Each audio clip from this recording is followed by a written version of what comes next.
Okay, ಬನ್ನಿ ಈಗ over all graphics ವಿವರಗಳನ್ನು ಕೊಡ್ತಾ ಇದೀವಿ. ಯಾವ ಪಕ್ಷಕ್ಕೆ ಎಷ್ಟು ಸ್ಥಾನಗಳು ಅನ್ನುವಂಥದ್ದು. ಒಟ್ಟು ಸ್ಥಳೀಯ ಸಂಸ್ಥೆಗಳು, ಮಹಾನಗರ ಪಾಲಿಕೆ ನಾವು ನೋಡ್ತಾ ಇದ್ದೀವಿ. ಮಹಾನಗರ ಪಾಲಿಕೆ, ಪಟ್ಟಣ ಪಂಚಾಯತ್, ಒಟ್ಟು ವಾರ್ಡ್ಗಳ ಸಂಖ್ಯೆಯನ್ನ ಇಲ್ಲಿ ನಾವು ಗಮನಿಸಬಹುದು. 135 ವಾರ್ಡ್ಗಳಲ್ಲಿ ಮಹಾನಗರ ಪಾಲಿಕೆಗೆ ನಡೆದಿರ್ತಕ್ಕಂತಹ ಚುನಾವಣೆ. ಇದರಲ್ಲಿ 36 ವಾರ್ಡ್ಗಳಲ್ಲಿ ಕಾಂಗ್ರೆಸ್ ಗೆಲುವನ್ನು ಸಾಧಿಸಿದರೆ, 54 ವಾರ್ಡ್ಗಳಲ್ಲಿ ಬಿಜೆಪಿ ಗೆಲುವನ್ನು ಸಾಧಿಸಿದರೆ, 30 ಕಡೆಗಳಲ್ಲಿ ಜೆಡಿಎಸ್ ಗೆಲುವನ್ನು ಸಾಧಿಸಿದರೆ, ಇತರರ ಪಾಲು 15 ಆಗಿದೆ.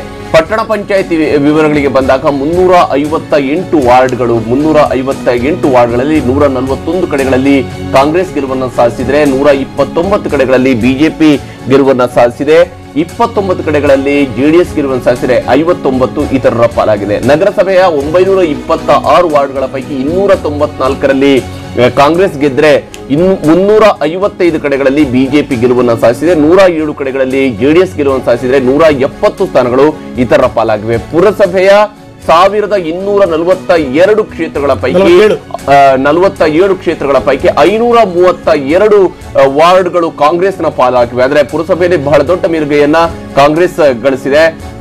ಬಿಜೆಪಿಗೆ 389 ಸ್ಥಾನಗಳು ಬಿಜೆಪಿ ಪಾಲಾದ್ರೆ, ಜೆಡಿಎಸ್ಗೆ 211 ಸ್ಥಾನಗಳು ಬಿಜೆಪಿ ಪಾಲಾಗಿ, 115 ಸ್ಥಾನಗಳು ಇತರರ ಪಾಲಾಗಿರುವಂತದ್ದು. 355 ಸ್ಥಾನಗಳನ್ನ ನಗರಸಭೆಗಳಲ್ಲಿ ಗೆಲ್ಲೋದ್ರ ಮೂಲಕವಾಗಿ ಬಿಜೆಪಿ ನಂಬರ್ 1 ಪೊಸಿಷನ್ ನಲ್ಲಿದೆ.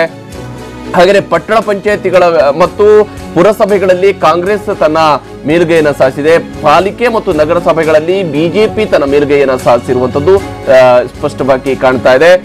ಇತರರ ಪೈಕಿ 170, 115, 59, 15 ಈ ರೀತಿಯಾದಂತಹ ವಿವರ ಏನು ಸಿಗ್ತಾ ಇದೆ. ಇದರಲ್ಲಿ ವಿಶೇಷವಾಗಿ ನಗರಸಭೆ ಮತ್ತು ಪುರಸಭೆಯ ವಿಚಾರಕ್ಕೆ ಮತ್ತು ಪಟ್ಟಣ ಪಂಚಾಯತಿ ವಿಚಾರಕ್ಕೆ ಬಂದಾಗ ಬೆಳಗಾವಿ ಭಾಗದಲ್ಲಿ ಅತಿ ಹೆಚ್ಚಿನ ಸಂಖ್ಯೆಯಲ್ಲಿ ಪಕ್ಷೇತರರು ಗೆಲುವನ್ನು ಸಾಧಿಸಿದ್ದಾರೆ. ಇದು ಅಲ್ಲಿನ ರಾಜಕೀಯ ಪಕ್ಷಗಳವರ ಹೊಂದಾಣಿಕೆ ರಾಜಕೀಯದಿಂದಾಗಿ ಪಕ್ಷಗಳ ಬೆಂಬಲಿತ ಪಕ್ಷೇತರರು ಗೆಲುವನ್ನ ಸಾಧಿಸಿರುವಂತಹದ್ದು ವಿಶೇಷವಾಗಿ ಕಂಡು ಬರ್ತಾ ಇರುವಂತದ್ದು.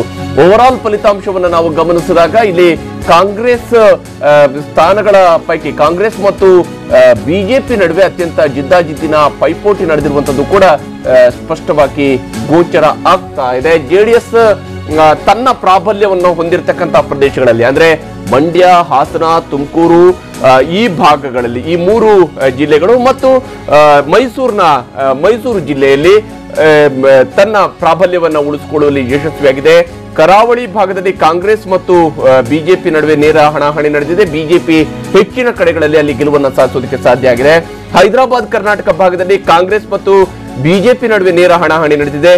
ಅಲ್ಲಿ ಜೆಡಿಎಸ್ ಅಸ್ತಿತ್ವವನ್ನ ಹೊಂದಿದ್ರೂ ಕೂಡ ಜೆಡಿಎಸ್ ಅಲ್ಲಿ ಸ್ಥಳೀಯ ಚುನಾವಣೆಯಲ್ಲಿ ಹೆಚ್ಚಿನ ಗೆಲುವನ್ನು ಸಾಧಿಸೋದಕ್ಕೆ ಸಾಧ್ಯ ಆಗಿಲ್ಲ. ಹೈದರಾಬಾದ್ ಕರ್ನಾಟಕ ಭಾಗದಲ್ಲಿ, ಮುಂಬೈ ಕರ್ನಾಟಕದಲ್ಲಿ ಒನ್ಸ್ ಅಗೇನ್ ಕಾಂಗ್ರೆಸ್ ಮತ್ತು ಬಿಜೆಪಿ ನಡುವೆ ನೇರ ಹಣಾಹಣಿ ನಡೆದಿದೆ ಮತ್ತು ಬಿಜೆಪಿ ಶಾಸಕರಿರುವ ಕಡೆಗಳಲ್ಲೂ ಕೂಡ ಕಾಂಗ್ರೆಸ್ ಗೆಲುವನ್ನು ಸಾಧಿಸಿರುವಂತದ್ದು ವಿಶೇಷವಾಗಿ ಮುಂಬೈ ಕರ್ನಾಟಕ ಭಾಗದಲ್ಲಿ ಗಮನಿಸಬಹುದಾಗಿರತಕ್ಕಂತಹ ವಿವರಗಳು ಲಭ್ಯವಾಗ್ತಾ ಇರುವಂತದ್ದು. ಒಟ್ಟು ಫಲಿತಾಂಶದ ಒಟ್ಟು ಸ್ಥಾನಗಳನ್ನ ನಾವು ಗಮನಿಸಿದಾಗ ಮಹಾನಗರ ಪಾಲಿಕೆ 135ರಲ್ಲಿ ಕಾಂಗ್ರೆಸ್ 36, ಬಿಜೆಪಿ 54, ಜೆಡಿಎಸ್ 30, ಇತರರು 15.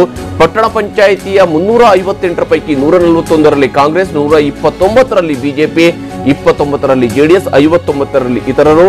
ನಗರಸಭೆಯ 926 ಪೈಕಿ 294ರಲ್ಲಿ ಕಾಂಗ್ರೆಸ್, 355ರಲ್ಲಿ ಬಿಜೆಪಿ ಮತ್ತು 107ರಲ್ಲಿ ಜೆಡಿಎಸ್, 170 ಸ್ಥಾನಗಳಲ್ಲಿ ಇತರರು.